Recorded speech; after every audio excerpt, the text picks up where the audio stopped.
Inilah potret Brigadir J pakai baju oranye.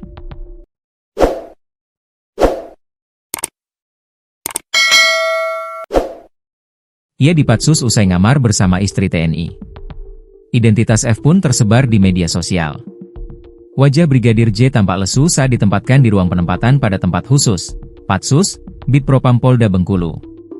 Anggota Satlantas Polres Lubuk Linggau itu kini menjalani proses hukum setelah digerebek bersama istri anggota TNI di sebuah villa di Curup, Kabupaten Rejang Lebong, Bengkulu, Sabtu 5 Juli 2025 lalu.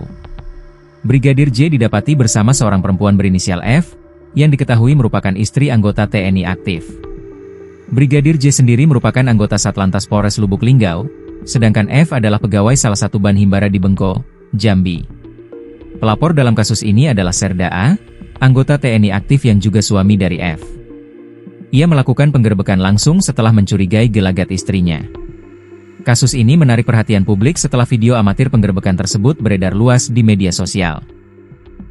Keduanya diduga tengah menjalin hubungan terlarang, meski masing-masing sudah berkeluarga. Usai penggerebekan, pasangan tersebut langsung diamankan dan dibawa ke Mapolres Rejang Lebong untuk dimintai keterangan lebih lanjut.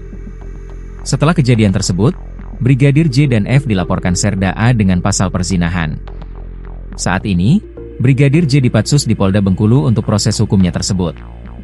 Penitipan ini merupakan bagian dari proses pemeriksaan atas dugaan pelanggaran kode etik profesi Polri yang sedang berlangsung. Penitipan dilakukan pada Selasa, 22 Juli 2025, sekitar pukul 23.45 WIB oleh Bidang Profesi dan Pengamanan, Bid Propam, Polda Sumsel melalui koordinasi dengan Bid Propam Polda Bengkulu. Hal tersebut dibenarkan oleh Kabid Humas Polda Bengkulu, Kombes Pol Andi Pramudiawardana saat dikonfirmasi, Senin, 28 Juli 2025. Penitipan Brigpol J dilakukan berdasarkan dua surat perintah dari Kabid Propam Polda Sumsel, masing-masing dengan nomor, Sprint 3287-WAS21. 2025 dan Sprint 3277-WAS21, 2025 tertanggal 22 Juli 2025, ungkap Andi.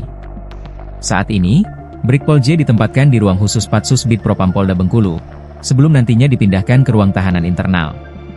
Sebelum masuk ke ruang Patsus, ia terlebih dahulu menjalani pemeriksaan kesehatan oleh petugas Biddokes Polda Bengkulu, dengan hasil kondisi tubuh dinyatakan normal. Seluruh barang bawaannya juga diperiksa oleh petugas. Barang-barang yang tidak diizinkan masuk ke dalam ruang Patsus kini disimpan secara terpisah di ruang Subdit Provos oleh petugas piket.